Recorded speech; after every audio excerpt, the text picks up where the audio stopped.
Henna hair dye apply பண்ணால் நிறைய பேர் வந்து பார்த்திங்கன்னா ப்ரௌனாக தான் இருக்குது, எங்களுக்கு கருப்பாக மாட்டேங்குது அப்படின்னு சொல்லிட்டு கமெண்டில் சொல்கிறாங்க. இப்போ நான் செய்கிற மெத்தடில் ஹென்னா ஹேர் டை ஒரு வாட்டி ப்ரிப்பேர் பண்ணி அப்ளை பண்ணி பாருங்கள். உங்களுக்கு வெள்ளை முடிகள் எல்லாம் கருகருன்னு மாறிடுங்க. அப்படி மாறின முடிகள்லாம் பார்த்திங்கன்னா நல்லா ஒரு வருஷத்துக்கு கிட்டக்க உங்களுக்கு நல்ல கருப்பாகவே இருக்குங்க. இதில் ஒரு முக்கியமான சூப்பரான முடியை கருமையாக்கக்கூடிய ஒரு பொருளை சேர்க்க போகிறோம். வாங்க எப்படி ஹென்னா ஹேர் டை ப்ரிப்பேர் பண்ணுறது அப்படின்றத பார்த்துடலாம். இதுதாங்க அது முக்கியமான பொருள். இந்த ஹென்னா ஹேர் டை ப்ரிப்பேர் பண்ணுறதுக்கு நம்ம காஃபி தூள் சேர்த்துக்கிறோங்க. காஃபி தூளை சேர்க்கும்போது அது வந்து நம்மளுடைய முடிகளுக்கு வந்து ஒரு நிறமியாக செயல்பட்டு நம்ம முடிகளை வந்து நல்லா கருகருன்னு மாற்றி கொடுக்குது. ப்ரௌன் ஆகும் அப்படின்னு நினைக்கிற முடிகள் கூட நல்லா கருகருன்னு மாறுறதுக்கு இந்த ஹென்னா ஹேர் டைனால் இந்த காஃபி பொடி ரொம்ப ஹெல்ப் பண்ணுதுங்க. நான் வந்து ஒரு 10 ரூபாய் அளவுக்கு காஃபி பொடி எடுத்துக்கிறேன். 10 ரூபாய் இருந்தாலே உங்களுடைய வெள்ளை முடிகளை நல்லா கருகருன்னு மாற்றி வருஷம் பூராவே நம்ம வெள்ளை முடி இல்லாமல் ஜாலியாக இருக்கலாங்க. அந்தளவுக்கு ஒரு சூப்பரான ஹென்னா ஹேர் டை தான் இப்போ நம்ம ப்ரிப்பேர் பண்ணிக்கிட்டு இருக்கோம். இந்த ஹென்னா ஹேர் டை முடியை கருமையாக்குறது மட்டும் இல்லாமல் நம்மளுடைய ஹேர் க்ரோத்துக்கும் ரொம்ப ரொம்ப ஹெல்ப் பண்ணுதுங்க. முடியை வந்து நல்லா அடர்த்தியாக நீளமாக கருகருன்னு வளர்க்குறதுக்கு ரொம்ப ரொம்ப இந்த ஹென்னா ஹேர் டை யூஸ்ஃபுல்லாக இருக்கும். இப்போது இந்த காஃபி பவுடரில் நம்ம ஒரு டம்ளர் தண்ணி சேர்த்துக்கலாம். நான் 10 ரூபாய்க்கு தான் காஃபி பவுடர் சேர்த்துருக்கேன். Instant coffee powder, Bru coffee powder இந்த ஹென்னா ஹேர் டையில் சேர்த்துருக்கேன். உங்ககிட்ட என்ன இன்ஸ்டன்ட் காஃபி தூள் இருக்கோ அதை சேர்த்துக்கோங்க. இப்போ நம்ம ஸ்டவ் மேலே எடுத்து வச்சுட்டு நல்லா சிம்லேயே ஸ்டவ் ஃப்ளேமை வச்சுட்டு நல்லா வந்து மிக்ஸ் பண்ணி கொடுத்துக்கிட்டே இருங்க. கண்டிப்பாக நீங்கள் இந்த டிகாஷனை ஹென்னா ஹேர் டைக்கு ப்ரிப்பேர் பண்ணும் பொழுது சிம்மில் தான் வச்சு ப்ரிப்பேர் பண்ணணுங்க. நீங்கள் டக்குன்னு வந்து நிறையா ஃப்ளேமை வந்து ஜாஸ்தியாக வச்சுட்டு டக்குன்னு அந்த டிகாஷனை சுண்ட வச்சிட்டிங்க அப்படின்னா உங்களுக்கு ரிசல்ட்டும் பார்த்திங்கன்னா உங்களுக்கு சரியாக கிடைக்காது. நல்லா சிம்லேயே வச்சுட்டு இந்த காஃபி டிகாஷனை நல்லா கொதிக்க விடுங்க. இப்போ நம்ம ஊற்றின தண்ணி வந்து பாதி அளவாக சுண்டிட்டு வரணும். இப்போ பாருங்கள், நல்ல கலர் பார்த்திங்களா, எப்படி கலர் கருகருகருன்னு கிடச்சிருக்கு பாருங்கள். இந்த அளவுக்கு நம்மளுக்கு வந்து காஃபி டிகாஷன் வந்து நல்லா சுண்டி வரணும். இதுக்கப்புறமா தான் நம்ம இப்போ ஹென்னா ஹேர் டைக்கு ஹென்னா பவுடர் சேர்க்க போகிறோம், மருதாணி பவுடர் சேர்க்க போகிறோம். நான் வந்து நல்ல பெரிய டீஸ்பூன்றதுனால 2 டீஸ்பூன் சேர்த்துக்கிறேன். இப்போ உங்களுடைய ஹேருக்கு தகுந்த மாதிரி நீங்கள் ஹென்னா பவுடரை அளவுகளை வந்து சேர்த்துக்கோங்க. ஹென்னா பவுடரை சேர்த்துட்டு நல்லா மிக்ஸ் பண்ணி கொடுத்துக்கணும்.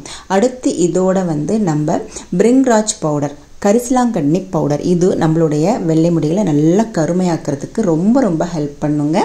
அதையும் 1 டீஸ்பூன் அளவு நான் சேர்த்துக்கிறேன். சேர்த்துட்டு நல்லா மிக்ஸ் பண்ணி கொடுங்க. நிறைய பேர் வந்து இண்டிகோ பவுடர் சேர்த்தா எனக்கு வந்து அரிப்பு இருக்குது, தலைவலி வருது, காய்ச்சல் வருது அப்படின்லாம் சொல்கிறாங்க இல்லையா. நம்ம இப்போ இந்த ஹென்னா ஹேர் டையில் இண்டிகோ பவுடர் சேர்க்க போகிறது இல்லைங்க. அதேமாரி ஹென்னா யூஸ் பண்ணாலே நிறைய பேருக்கு சளி பிடிக்குது. நம்ம இந்த மாதிரி ஸ்டவ்வில் வச்சு நல்லா வந்து மிக்ஸ் பண்ணி நல்லா ஹென்னா ஹேர் டை ப்ரிப்பேர் பண்ணி அப்ளை பண்ணோன்னா எந்த விதமான சளி தொந்தரவும் இருக்காதுங்க. சைடு எஃபெக்ட் வந்து எதுவுமே இருக்காது. இப்போ நல்லா கரண்டி வச்சு இல்லை நல்ல ஒரு ப்ரஷ்ஷை வச்சு கட்டிகள்லாம் இல்லாமல் நல்லா மிக்ஸ் பண்ணிக்கோங்க. உங்களுக்கு டிகாஷன் பத்தலைன்னா கொஞ்சமாக தண்ணி கூட சேர்த்துக்கோங்க. தண்ணி சேர்த்துட்டு நல்லா கட்டிலாம் இல்லாமல் நல்லா மிக்ஸ் பண்ணிக்கோங்க. இப்போ வந்து இந்த ஹென்னா ஹேர் டைக்கு வந்து ஒரு முக்கியமான பொருளை சேர்க்க போகிறாங்க. நம்ம அவுரி பொடிக்கு பதில் இந்த ஒரு பொடியை நம்ம சேர்த்து ஹென்னா ஹேர் டை ப்ரிப்பேர் பண்ணும் பொழுது உங்களுக்கு ஒரு வருஷத்துக்கு கருப்பாக மாறின முடிகள் அப்படியே கருப்பாகவே இருக்குங்க. எந்த விதமான ஒரு சேஞ்சும் இருக்காது. அது வேறு எந்த ஒரு பொடியும் இல்லைங்க.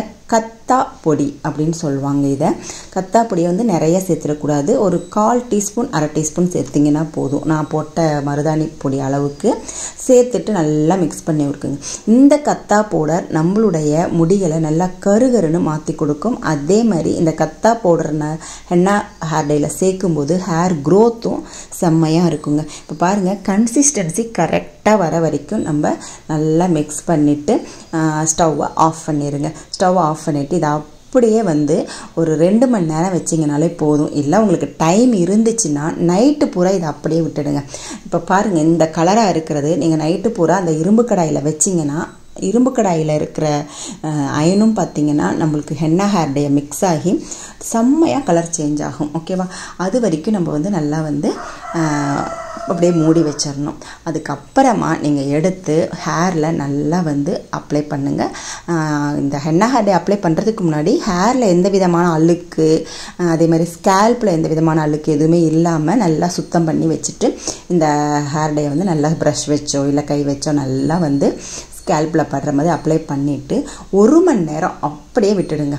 1 மணி நேரம் நல்லா கவர் பண்ணிவிட்டு விட்டுடுங்க. டக்குன்னு காற்றுல காய வைக்காமல் கொஞ்சம் நேரம் நல்லா இதாகி இருந்து காயணும். அந்த மாதிரி வச்சு காய வச்சுட்டு ஒரு 1 ஹவர் கழித்து நீங்கள் நார்மல் வாட்டர் வச்சு ஹேர் வாஷ் பண்ணிக்கோங்க. கண்டிப்பாக வந்து நார்மல் வாட்டர் தான் வேணும். ஏன்னா நிறைய பேர் வந்து ஷாம்பை யூஸ் பண்ணிவிட்டு எனக்கு ரிசல்ட் கிடைக்கல, முடி ப்ரௌன் ஆகிடுச்சு அப்படின்லாம் சொல்கிறாங்க. நீங்கள் நார்மல் வாட்டர் வச்சு ஹேர் வாஷ் பண்ணுங்கள். ஹேர் வாஷ் பண்ணிங்க அப்படின்னா உங்களுக்கு ரிசல்ட் வந்து பார்த்தீங்கன்னா கருன்னு உங்களுடைய முடி மாறுறதை நீங்கள் கண் கூட பார்ப்பீங்க. நீங்கள் செய்து பார்த்துட்டு எனக்கு கமெண்ட் பண்ணுங்கள். வீடியோ போட்ட உடனே இது ஃப்ராடு ஃபேக்கு அப்படின்லாம் சொல்லாதீங்க. செய்து பாருங்கள். செய்து பார்த்துட்டு உங்களுக்கு ரிசல்ட் எப்படி இருக்குது அப்படின்றத கண்டிப்பாக நீங்கள் கமெண்ட் செக்ஷனில் சொல்லணுங்க. ஓகேங்க, நீங்கள் இப்போ வந்து ஹேர் டே அப்ளை பண்ணியாச்சு. அப்ளை பண்ணிவிட்டு 2 நாள் அப்படியே விட்டுருங்க. நார்மல் வாட்டர் வச்சு வாஷ் பண்ணிடுறீங்களா, 2 நாள் விட்டதுக்கப்புறமா எதுவுமே ஹேரில் வந்து அப்ளை பண்ணாதீங்க. அதுக்கப்புறமா ஒரு ஹேர் டே ஆயிலோ இல்லை வீட்டில் இருக்கிற ஹேர் ஆயிலோ எது வீட்டில் இருக்கோ, இல்லை இது வந்து நான் ப்ரிப்பேர் பண்ணியிருந்து கரிஞ்சீரக ஹேர் டே ஆயில், இந்த மாதிரி ப்ரிப்பேர் பண்ணிக்கோங்க. நம்மளுடைய சேனலில் நிறைய ஹேர் டே ஆயில் நான் போட்டிருக்கேன். பார்த்தா அதில் ஏதாவது ஒன்று கூட நீங்கள் எடுத்துகிட்டு நல்லா வந்து ஹேரில் மசாஜ் கொடுத்துட்டு 1 மணி நேரம் 2 மணி நேரம் ஊற வச்சுட்டு அதுக்கப்புறமா மைல்டு ஷாம்பு போட்டு ஹேர் வாஷ் பண்ணிக்கோங்க. அதாவது ஹேர் டே அப்ளை பண்ணி 2 நாள் கழிச்சு. இந்த மெத்தடை நீங்கள் ரெகுலராக ஃபாலோ பண்ணிட்டு வாங்க. உங்களுடைய வெள்ளை முடி பிரச்சனைக்கு 100% சொல்யூஷன் கிடைக்குங்க. இந்த மாதிரியான ஹென்னா ஹேர் டே நீங்களும் ப்ரிப்பேர் பண்ணி பாருங்கள். தேங்க்யூ.